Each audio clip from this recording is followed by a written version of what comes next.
Okay, well, good morning. Very nice to be with all of you guys. Sorry for a little bit of a delay. Let's see, what can I tell you? I am a graphic designer and an educator.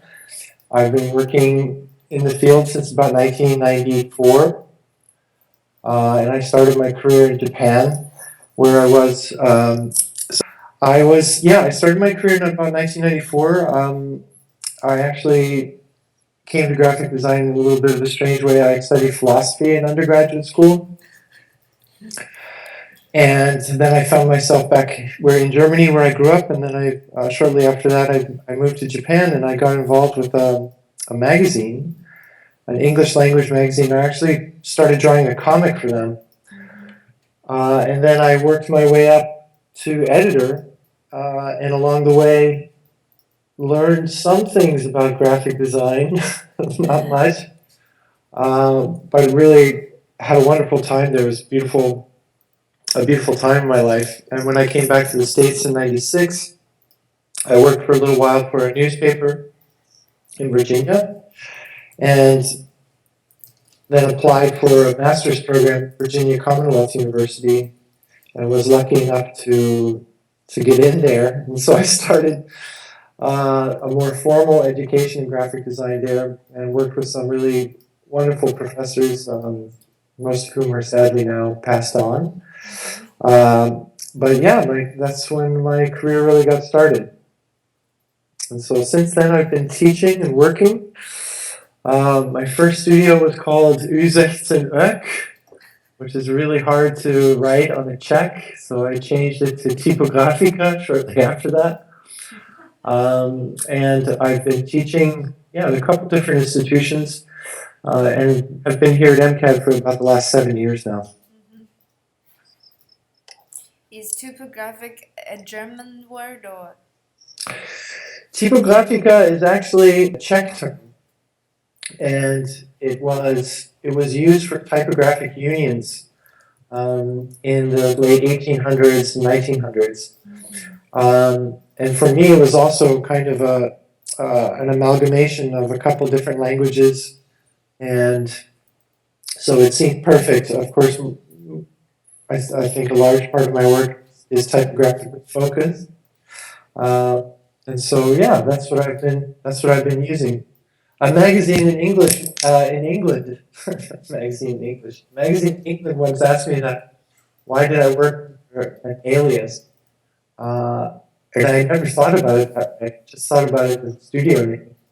But I like that idea of working for an alias. It's cool. So, well, that was the idea, though, with my first studio name. U16 was a number of characters from a couple of different languages that I've spoken in my life. I grew up all over the world, and I liked that sense of anonymity, just sort of old-fashioned in graphic design, I think. An idea that you're a servant to the message, and not necessarily a personality. So I still like that idea very much. So, do you want to go through some of your working process, or do you want to dive into the question directly? We could probably just dive into the questions. They're really good questions, and I'm sure I remember one of them was sort of about that. We can touch on that. I think someone asked, what is the process, of your working, or have you dreamed about typographic, designs in when you sleep or something? Yeah. Yeah, all the time. My working process is, I think, relatively traditional. I mean, it always starts with content. Depending on the brief. I mean, I've worked on a lot of different projects, but I mean, what most designers try to do is find limitations first. And a good limitation is, what the message is. If there's material provided, if there's text provided, etc. And so for me, that starts a way of thinking about the project that's clearly typographic at first. I like really complex problems. I like to get a lot of data because that helps to define certain conditions for the type to exist in. It also starts to define spaces that might be open, and then I can start to anticipate ideas on how to fill that in, so to speak, or how to illustrate it, how to give it a certain character. But for me, the most important beginning to any project is really the language and the meaning of the language. I look for metaphor. I look for what's translatable. I look for variance in the language, and that comes from my interest in philosophy and history and cultures in general. And I think that's a so that usually involves pencil and paper, and I can generate quite a bit of material from that process, and it takes me a while. Like I see my students, other professionals all the time. They can listen to music, for example, as they're creating their work. Mm-hmm. And for me, I can't listen to music until I've really discovered like a soul for the project, and that might be a loose idea. It might have form, but usually it's not until I've really gotten a sense of the space that the work inhabits, whether that's a narrative environment, a static environment like a poster or something like that. And then music for me becomes, how to put this, an interesting way to test the emotion of the work. So over the years, especially recently, I mean, I have more of an emotional judgment about work as opposed to formal judgment. And I think that takes some time to develop. It takes a lot of time to develop that. So sometimes it's hard for me to talk about my work because it's so wrapped up in and I don't mean just emotion in terms of, oh, I feel really good about this. This makes me happy. That's certainly a part about it. But there's, it's like a relationship with another person, or multiple people. There's levels of depth in a relationship that involve both conflict and resolution. It's not all happy, happy, smiley, smiley. So I look for that kind of tense relationship with something. So a lot of my work will involve things that I don't like, and I'll try to put them in opposition with each other to see if there's some new possibility for a resolution or a compromise. And that you can do that with shapes and form and type. And to me, that's the joy of working as a graphic designer, is finding those kinds of new relationships. And that's also maybe a secret to surviving in design, because especially in the field, you're often doing programmatic formal work that's not really challenging, especially in America. And so if you want to develop a life in graphic design, I think you have to find a way to always challenge your own preconceptions about what's good and what's bad. And so, yeah, that's maybe a long-winded answer.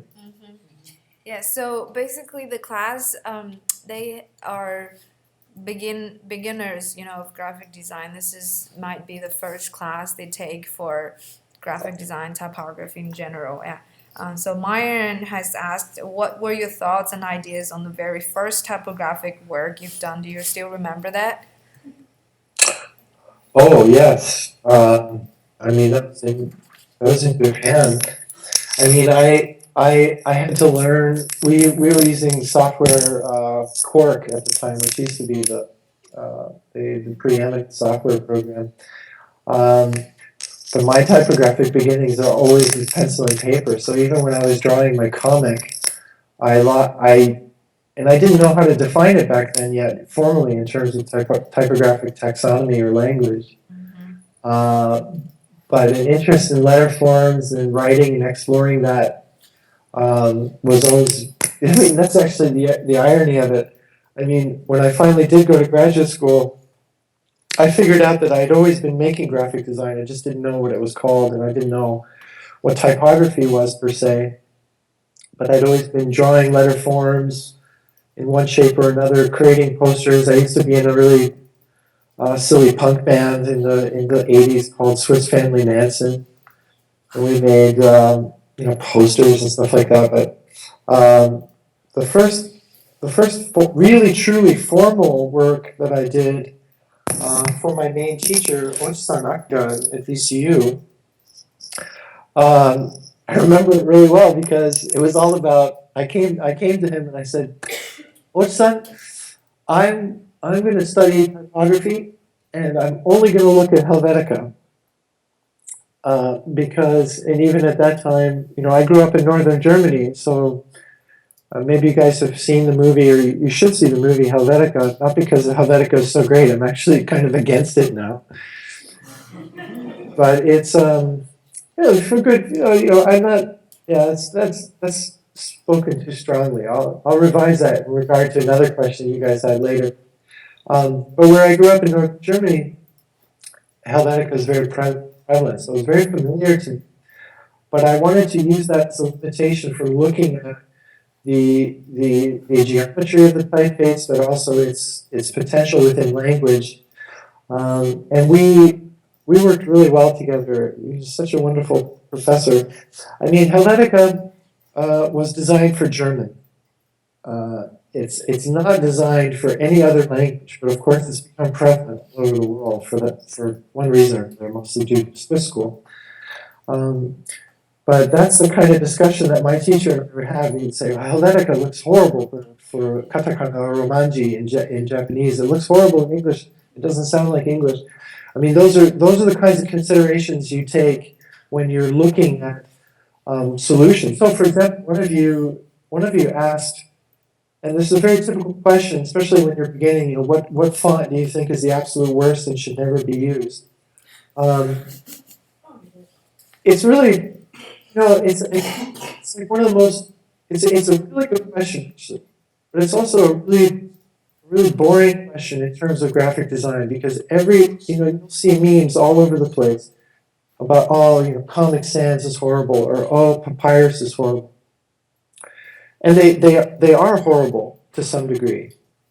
But I believe in all fonts and all typefaces because I want to remain open to any and all possibilities. So, for example, you guys have seen the movie Avatar, right? Yes. No. And you recognize the typeface they used for the people? Don't remember. You don't remember? Papyrus, for God's sake. Oh. So, this is a really interesting thing. I could share the article with you. I wrote an article about this because, of course, I think the article was titled Avatar, the subtitle was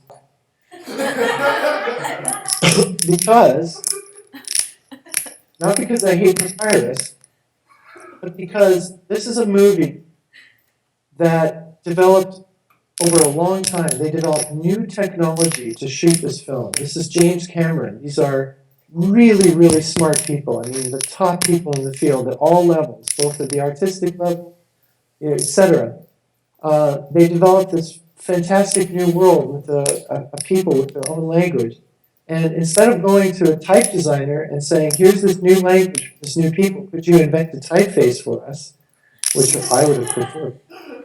They decided to use Pirate, and they claimed later that it was a variant of Papyrus, so it's Papyrus.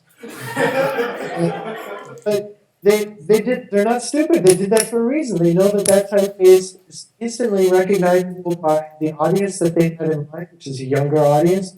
They knew that they could translate that to lunchboxes, to material, to hats, to things, to everything. So it was actually a really smart decision if you look at it in terms of commerce. A really poor decision in terms of what's possible in our field. I mean, I could think of any number of type designers that would, cut off an arm to work on that project. And get paid for it too, because they have some serious costs. But that was the nature of the article, though, was also that and this is maybe a good time for you to consider this. I mean, as you're starting out as a graphic designer, I think if you're a good graphic designer, you should be able to make something beautiful with anything. You should be able to make something beautiful with what you find in the trash. And I've done this with students and with my own work. You should be able to make something beautiful with papyrus if you have to. Because that's the nature of our work. It's not necessarily, I mean, sometimes it's independent. Sometimes you get to do what you want. I've been lucky enough in that regard. But more often than not, you're going to work with things that are not beautiful, things that are not ugly. You'll get photos from, realtors, and they'll say, "Hey, make me a business card," and I have to have my face on my business card. And you say, "You don't need your face on your business card, man." And but that's what realtors want, because that's the way it works in America, and you have to. So, how do you make something beautiful with a poor photograph? That's an interesting challenge. I mean, that's why I love graphic design, because a challenge like that is really rewarding when you can solve it. Mm-hmm. Thank you. Yeah, that's great insights there related to what type of fonts, or the worst or the good ones. A lot of designers tend to have a favorite font and then use that no matter under what kind of condition, huh? So. No, well, think about it. I mean, think about it in terms of recent politics, when some NBA stars put on a T-shirt that said, Black Lives Matter, hands up, don't shoot, and they used Comic Sans. There's a bunch of, asshole graphic designers all over the world. I can't believe they use Comic Sans, completely ignoring the human story there, the bravery these guys were showing, the advocacy. I mean, it doesn't matter what stupid typeface it is. What matters is the gesture, right? And so that's something worth thinking about. Okay, so Andrew, he asked a question related to the color. Do you prefer a brighter color palette or neutral colors? And I can see your work has a very dynamic kind of color combinations. Yeah. Do you have certain kind of preferences on color, or how do you choose your color? Because I see a combination of very pure colors or typefaces, or posters that with photos that's being edited with different colors too, right? Yeah. Well, everything for me starts in black and white, and that's a rule, or a guideline that's really helpful for graphic designers. So if I'm working with pencil and paper, everything has to start in black and white, because more often than not, let's say you're developing an identity system for someone, you have to be able to build in flexibility in a larger system. So it's nice if you have enough money to print in 4 colors, but more often than not, the client won't have the money to reproduce that. So you have to anticipate something that can exist in black and white, period. Just a simple, and that's not just that it's the color black, it's that it's a single color. So actually black in that sense could be any color, right? So for me, that's where everything starts. And if I'm developing a large, complicated identity system or a book or something like that, everything starts in black and white. Where color starts to become involved is when I start experimenting with figure-ground relationships. There's a cool little, you guys are familiar with figure-ground. And so for me, my interest in, let's say, strong graphic spot colors also comes from that sense of limitation of, I don't know, I'm always, I've criticized, I mean, I'm very critical of my own work. You have to be. And I'm really, really dependent on a white ground. You know what I mean by that? So a white ground is the white paper that you're working on. I'm really dependent on that. I can't seem to get away from that. Every now and then I do. And I'm not sure what that is, except that maybe it's just the the magic of a blank piece of paper that I discovered as a kid, and so I think that's what remains from it. But color will come in when I'm trying, like I said before, in a process to to set things against each other, to try out different ideas, to test relationships.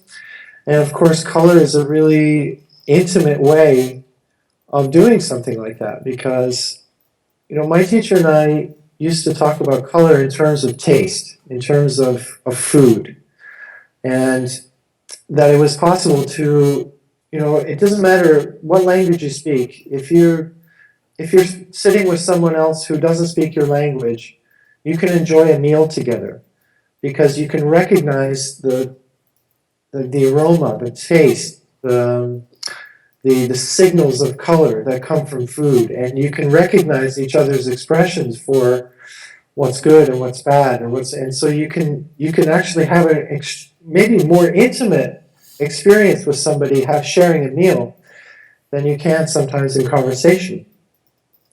And so that for me, that's the way I think about color. Sometimes it has a lot to do with taste. Of course, it has a lot to do with emotion. And there's an article in an Iranian magazine coming out about my work, actually, I think at the end of the month. And they asked me a similar question. They were like, why do you like pink so much? I like pink because pink has so many different connotations. But in terms of a white ground, it also has a really wonderful ability to both sit above that ground, but also devolve into it, and has a great interaction with other colors. So yeah, it's always a process. Sometimes, and I'm definitely guilty of it.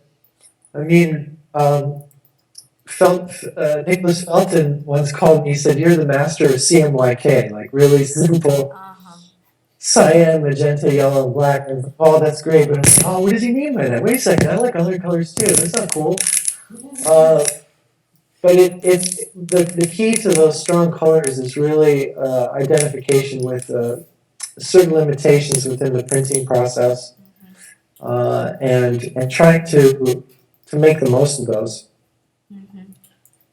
Great, thank you. The another question actually I can relate to your typographic poster is, say, a lot of times when we design typography related product, we have a simple rule, say simplicity, say, okay, everything has to be so clean and clear, so the message is clean. But I can see a lot of different layers on your poster and very intriguing relationship of the typeface, typography. Like, you may not be able to recognize the letter, one time, but if you look into it, or if you stay a little longer, you will find the interesting relationship of those typography, and especially the different layers, overlaying each other, different relationship of those. Yeah. How do you deal with those layers of relationships and complexity and simplicity in your poster? Well, I mean, it really depends. If you follow the Swiss school, right, for example, you believe in type as a carrier of a message, and so that the type in that system is always very legible and beautiful. I love it. But I have that orientation also comes from a school of graphic design and maybe a school of thought that's biased, because a lot of designers, a lot of people in general, think people are stupid, especially advertisers. Advertisers hate people. They think that they don't think of them as people. They think of them as consumers, and they just try to figure out a way to make you consume. And okay, fine. I'm not interested in that at all. I'm interested in people because I believe in their intelligence. I believe that people have questions in their heart. I mean, growing up, all you do is ask questions. All you do is try to find out, who am I? What is this world I'm in? Why is this? Why is that? I mean, Germany, the song for for Sesame Street is wer, wie, was, wieso, weshalb, warum, which is fantastic because it's who, what, why, where, why not, etc. It's just perfect. It's just to me, that's the heart of what I do. I try to create question marks in a sense, and I try to speak to people's intelligence. I try to ask them to spend a little time, but it's more complex than that. I mean, if you're thinking of a poster, or if you're thinking of a spine of a book, right? They're very, very different. Or put in the middle there a stamp. All those things have graphic signals, and they're trying to reach you and your eye. And you, as a graphic designer, want people's eyes to meet and come in. So that's an initial part of graphic design. So my teacher, Otsan, and I, we used to go fishing all the time. I learned more from graphic design by fishing with this guy than anything else, I'm telling you. Because, we would go out in the morning, the James River in Mission, and, strip down practically naked in the middle of the river, right, and fish. And sometimes we would just throw out their thing and let it float and crack open a beer. But sometimes, like he would say, you have to be more active. Like you have to spot the fish and actually try to get that fish, right? So it requires a different orientation. So it's very similar in a tactic with the poster, where, like I said, if you really want to get involved in graphic design, go into any library and make a detailed analysis of how those spines of those books are competing with each other for your attention. And you'll learn a lot. You'll learn a lot about color. You'll learn about which colors work best in that kind of competitive environment. But you can also apply that thinking to how you live and walk through a city. Now, American cities are very different from European cities because we're all driving cars. So that's why we have billboards. We don't have many posters. But European cities are still very much, and Asian cities for that matter, are still very focused on pedestrians. And so there are signals in that environment that try to interact with you. And they're very common signals, things like red, which is usually a warning. But it's also so deeply ingrained in us that it's a useful thing, right? So these things are very obvious, but they're sometimes underestimated. And I think you can use those things to add complexity to your work. That's also not it's not arrogant. It's not trying to say, oh, you'll never understand me. I'm so complicated. Look at how I try to hide meaning from you. It's actually, for me, it's just the opposite. I'm trying to interact with people. I'm trying to let them listen to my song, quite literally. I'm trying to make a song with color and with type, and I want them to sing with me. I don't want to sing to them and then they buy my CD. Mm-hmm. Thank you for that. So another question that we have, I think will be valuable to mention is, what designers do you look for inspiration? Like when you design a poster, whatever, or I remember that you actually have collected a lot of websites related to like a lot of people's work that you liked, right? Different websites you visited and relating to different kinds of work. Do you have specific designers that you loved and definitely would like to look for their works, every once in a while? Oh, of course. I mean, the list is long. It starts with Elizitsky, Gota Steze, who was a woman in the Bauhaus, has fantastic print designs. Elizitsky was a Russian, but very much involved in Dada. Oh my gosh, Kutschwitters. The list, it's a funny question because everybody has favorites. For me, Karel Martens in Holland is a massive, massive hero of mine. But the problem, as you're developing, you'll find this. Especially now, it's so easy to follow other designers, to find inspiration. You guys probably have Tumblrs. I have a Tumblr. I mean, I'm looking at people's work from all over the world all the time. And you have to do that because you have to find, you can't think regionally anymore. You can't think about the state you're living in or the country you're living in. You have to think about the whole world all at the same time. And it's actually very easy now. And I collect work, actual work from people, but I think the thing to be careful of in that regard, because this is happening more and more lately, and this is actually a big debate in graphic design. You see a lot of copying going on right now, a lot of trends, and actually, it's never been different. Trends are sort of inevitable in any industry, in fashion, in graphic design, in art. There's always a response to consumerism and things that people want and like, and there's a way to respond to that. That's sort of natural. You have to resist that urge if you want to find your own voice.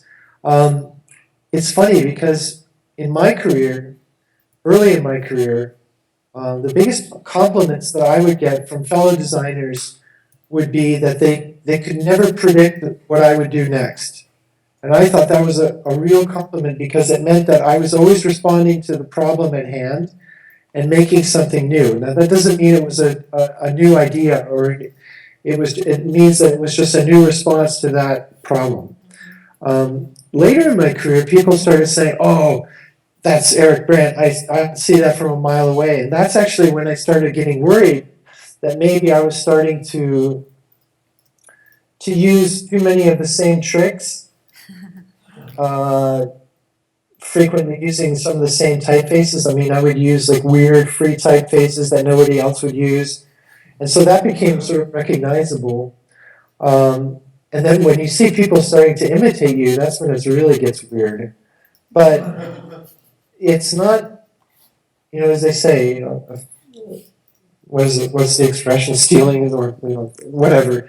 It's you have to be careful of influence. Now, on the other hand, it's okay to find inspiration by what's right now called the global style, or as Gestalten, the German magazine, called it, pretty ugly. It's really there's nothing wrong. Like I'm actually there's a lot of designers who's just like, I can't stand what the kids are doing nowadays. They're going crazy.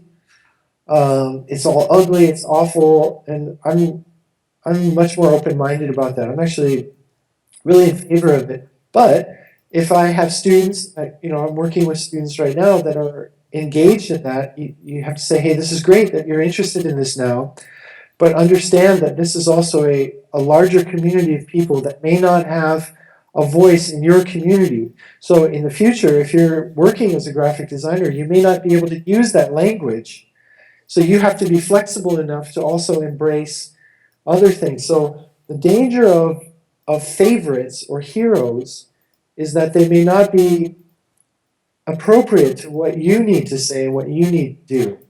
And so that's something to watch out for. Now, of course, as you're starting out, it's just exciting. You see people doing this, you see people doing that. It's natural, and there's nothing wrong with it. For the long term, though, you have to look and you have to believe in your own idiosyncrasy and what you can bring to that. Now, that's a really big deal because, so for example, in the Polish school of thought, who are widely considered the master poster makers in the world, idiosyncrasy and individuality are the most important aspects of a designer in that culture. Like they teach that unless I can see you, I don't think it's a good piece of work. And just the opposite in the United States. They will say, well, I don't want to see you. I want to see a nice, clean, Swiss style poster, and I want you to be basically a machine. So I think I work somewhere in between those two extremes, although I'm much more sympathetic and inspired by the Polish school of thought. Mm-hmm.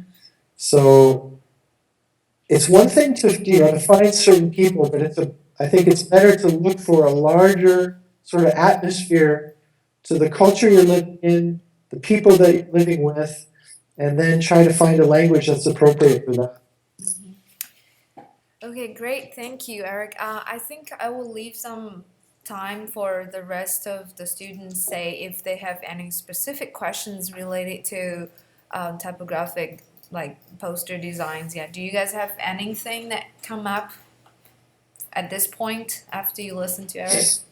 Does he ever have problems with, like, someone wanting a specific thing and then whatever he gives them isn't really what they want, and how does he respond to that? Did you hear that? Yeah, Okay, yep. all the time. It's funny, we talk about this a lot. Like, if even at my, it's hard to say this, without sounding arrogant. Even at my level, where I've achieved like international recognition for my work, people will come to me and say, "Oh my God, we love your work. We want you to do this," and I will say, "Okay," and that's thank you. That's wonderful. So what do you want from me? And they say, "We want you." It's like, okay, that's even better. I like that. And then I'll say, "How much can you pay?" And they'll say, "Oh, we don't have any money." And I'll say, "Oh, that's okay, but then that means that I'm really going to give you what I want, not what you want." And because I work largely in the cultural field, people, there's just not that much money out there. But it doesn't matter, because then as soon as you make something for them, it's just natural. Their own instincts will kick in. Oh, I don't like this. I'm not sure about that. And we're going to work around that, right? So that doesn't mean that you can't have different ideas that you say, this could work, this could be better, this could work better larger, this could work better small. You have to have that kind of flexibility. But that's a growing conversation in graphic designers all over the world. Is like, no more free work, right? No more, hey, I'll give you a suggestion and then you can just reject me and then I worked all this stuff for free. That's what kill fees are about, etc. I've had relationships with clients where it's one of the saddest things that ever happened to me. I had this fantastic client in an art gallery in Philadelphia, and I made a lot of work for him, and I really felt that he trusted me. He would give me ridiculously short deadlines, way too much text, and I would kill it and make something beautiful for him. And I really felt that we had this great relationship. And then one time, he calls me up as usual, and he's like, "Oh man, I need this tomorrow. You're the only one I can turn to." I'm like, "Hey, that's cool. That's fine. I've got tonight free. I'll kill it. You know me." And I did, and I gave him something awesome. It's actually up on my website. It's a rejected poster. And he was pissed. And he was like, "Well, okay, I don't like this. I don't like that." And I was like, "Hey, wait a second. What's going on? I thought you understood me. I thought you understood what I was doing. I'm doing you a big favor. This is why this works." And we actually, we got into a pretty heated argument. And at that point, some people say never burn your bridges. Sometimes you just have to smart bomb as much as because you have to, in your life, you can't be walking around, just kowtowing to people. And just because you're a graphic designer doesn't. I like the idea of being a servant to someone else and to serving them. That's part of my heart. But that doesn't mean being a slave, and it doesn't mean, working for free. It means. The big fight that we have as graphic designers, especially in the United States, is getting respect from the culture, and we don't have that respect yet. Sagmeister doesn't have that respect. No matter what kind of a star he seems to be, he'll still get people going, I'm not sure. I think I really like it to be pink. And they're like, "No, it can't be pink." And, I would argue it should be pink. It happens to all of us. So, it's something that you get used to. Sometimes it's wise to have, I had a professor in filmmaking once. It was like, it's really hard to decide when's the right time to show something to somebody. That takes some time to develop some skill. Some people are better at it than others. I don't think I'm very good at it, because it's not that I have too strong a personality. It's just that I get so emotionally invested in my work, and I am really critical. I go through so many variations. And there's like, you have no idea, man, how many different ideas I tried. And that's why I can tell you your idea is lousy, because I tried it. And there's a frustration there in also developing expertise in something as a graphic designer, and then later on, and hey man, this happens here too, at my school, any institution, you'll get people making decisions about graphic design and they'll never talk to you. And you're like, hey, what am I doing here? So it's part of our life. You find different ways to do with it, but I really encourage my students and most of my friends and colleagues in the field. I mean, now we're feeling much more ambivalent about that. We wanna make our mark, and so you have to be tough. And sometimes that means losing a client. Sometimes that means losing some work, and then you just have to hustle and find the next thing. But that's like any business, any field is like that. Okay, Erik, to wrap up this, I guess I would love you to give some suggestions to those students who just started their own way, of making graphic design or doing such typographic project. Do you have anything else that you have in mind, or what kind of mindset or skill set that they have to prepare for the future? I think you have to be fearless. I think that's the most important thing. But don't get me wrong, being fearless doesn't mean being arrogant or self-confident or only believing in yourself. Being fearless, I think, means being willing to ask as many questions as possible, and also being willing to answer those in some way, shape, or form. That means you have to be willing to put out 100%, but you also have to be willing to get that right back. And that could be negative. It could be positive. Hopefully it's positive. So but it's questions for the designer themselves, right? And then answer those questions while you're doing the design? It's bigger than that, because if you could look at graphic design, right? All right. I'm interested in art, I'm interested in culture, but I want to make a living, right? You can look at it that way. There's nothing wrong with that. A lot of people do. But you don't want to live a life like that. You don't want to live a life working for art directors that are sitting over your chair going, go like this, go like that, go like that. You don't want to live like that. So in order to reach a position where you are able to communicate your emotions, your love, you have to take risks, and you have to be willing to take a punch in the face for doing that, and you have to be willing to suffer. I know it's so silly, man, but it's really true. I mean, there's no one way to. You don't have to study graphic design to be a graphic designer. That's a dirty secret. You have to have ideas, and you have to have guts. And I don't mean that in some macho way. Don't get me wrong. I'm not talking about being a football player or something like that. Although it's a cool way of thinking about it. Soccer, not American football. It's much more elegant sport. Soccer.